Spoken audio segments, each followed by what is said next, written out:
Olá, sejam bem-vindos, porque hoje tem massa no canal. Vai ser uma deliciosa massa feita com semolina de grano duro integral e, além disso, vai ser incrementada com espinafre em pó e alecrim em pó.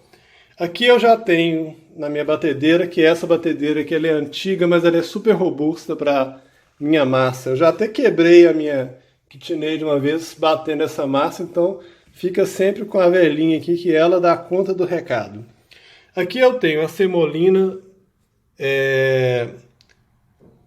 que é essa semolina fina, né? A semolina de grano duro, que é moído bem fino.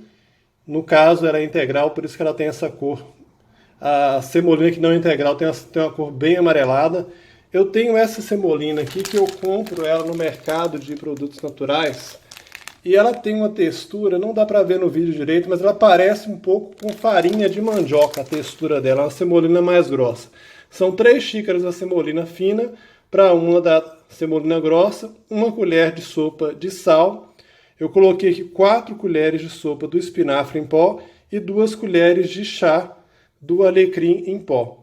E aqui, como ingrediente líquido, eu tenho... aqui estão 5 ovos, mas é para ser 6 ovos. Tem que ser o equivalente a 300 gramas de ovos. Como os ovos que eu estou usando aqui são ovos muito grandes, então eu coloquei apenas 5.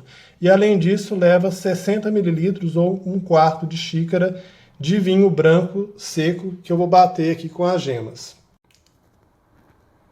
Antes de misturar aqui o líquido, eu dou uma misturadinha nos ingredientes secos para ficar homogeneizado. E aí eu já posso começar a jogar aqui pelo buraquinho da batedeira, tem fiozinho, a mistura de ovos com o vinho branco. Misturo bem devagar. Vocês podem ver que vai formando uma massa, né, uma espécie de uma liga na parte ali de baixo. Eu vou colocando. Aqui eu já aumentei a velocidade e vocês podem ver que já tem uma massa se formando. E aqui eu vou solvar por cerca de 1 minuto até 2 minutos. Não precisa solvar muito não. Aqui, como vocês podem ver, formou-se uma bola de massa. E agora eu vou colocá-la aqui na bancada e dar uma leve trabalhada nela. E quando eu disse leve trabalhada, é uma leve trabalhada mesmo. É só para fazer um rolinho assim e ficar com a massa mais ou menos lisa. Agora eu vou cobrir com plástico filme e vou deixar descansando por pelo menos meia hora para que o glúten se alinhe e não rasgue na hora que eu for estirar a massa para fazer o macarrão. Bem, pessoal, eu já cortei um pedaço aqui da massa, com um pau de macarrão dei uma estirada aqui com cilindro para facilitar passar aqui no meu cilindro de massa, que já está aqui acoplado à minha batedeira. Esse meu cilindro, ele tem 8 graus de nivelamento, que estão aqui, ó. Não sei se a câmera vai conseguir focar direito. E agora sim. E eu começo no 1, que é o mais grosso, e termino, eu não termino no 8, eu termino no 6, que é um grau que eu já sei que a massa fica numa espessura legal e que não quebra muito. E eu gosto da massa mais fininha também. Aqui também acho que está custando a máquina a focar um pouco. Aqui eu já posso ligar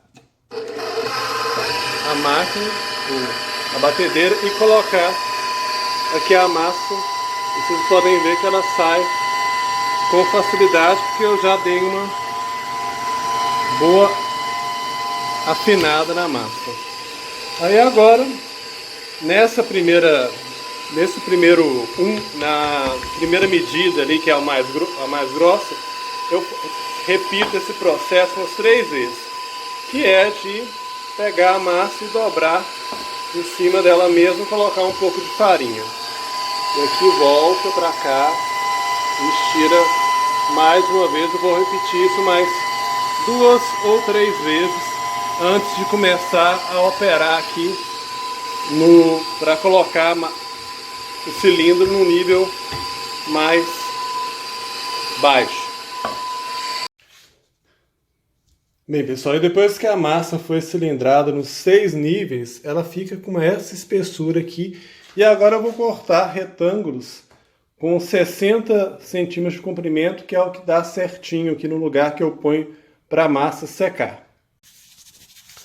Por uma questão de produtividade, primeiro eu cilindro toda a massa e deixo elas aqui empilhadas em camadas, mas tem que colocar um pouco de farinha entre elas, senão elas acabam grudando. E só no final que eu corto a massa no formato do tagliatelle.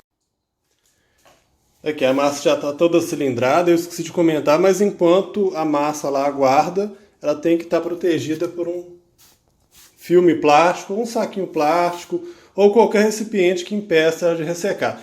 E agora eu vou utilizar essa minha máquina de massa manual, que tem esse acessório aqui para poder fazer o corte da massa. E é bem simples.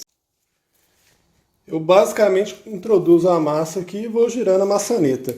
E aqui embaixo vocês podem ver que vai caindo já a massa, já cortadinha, certinha.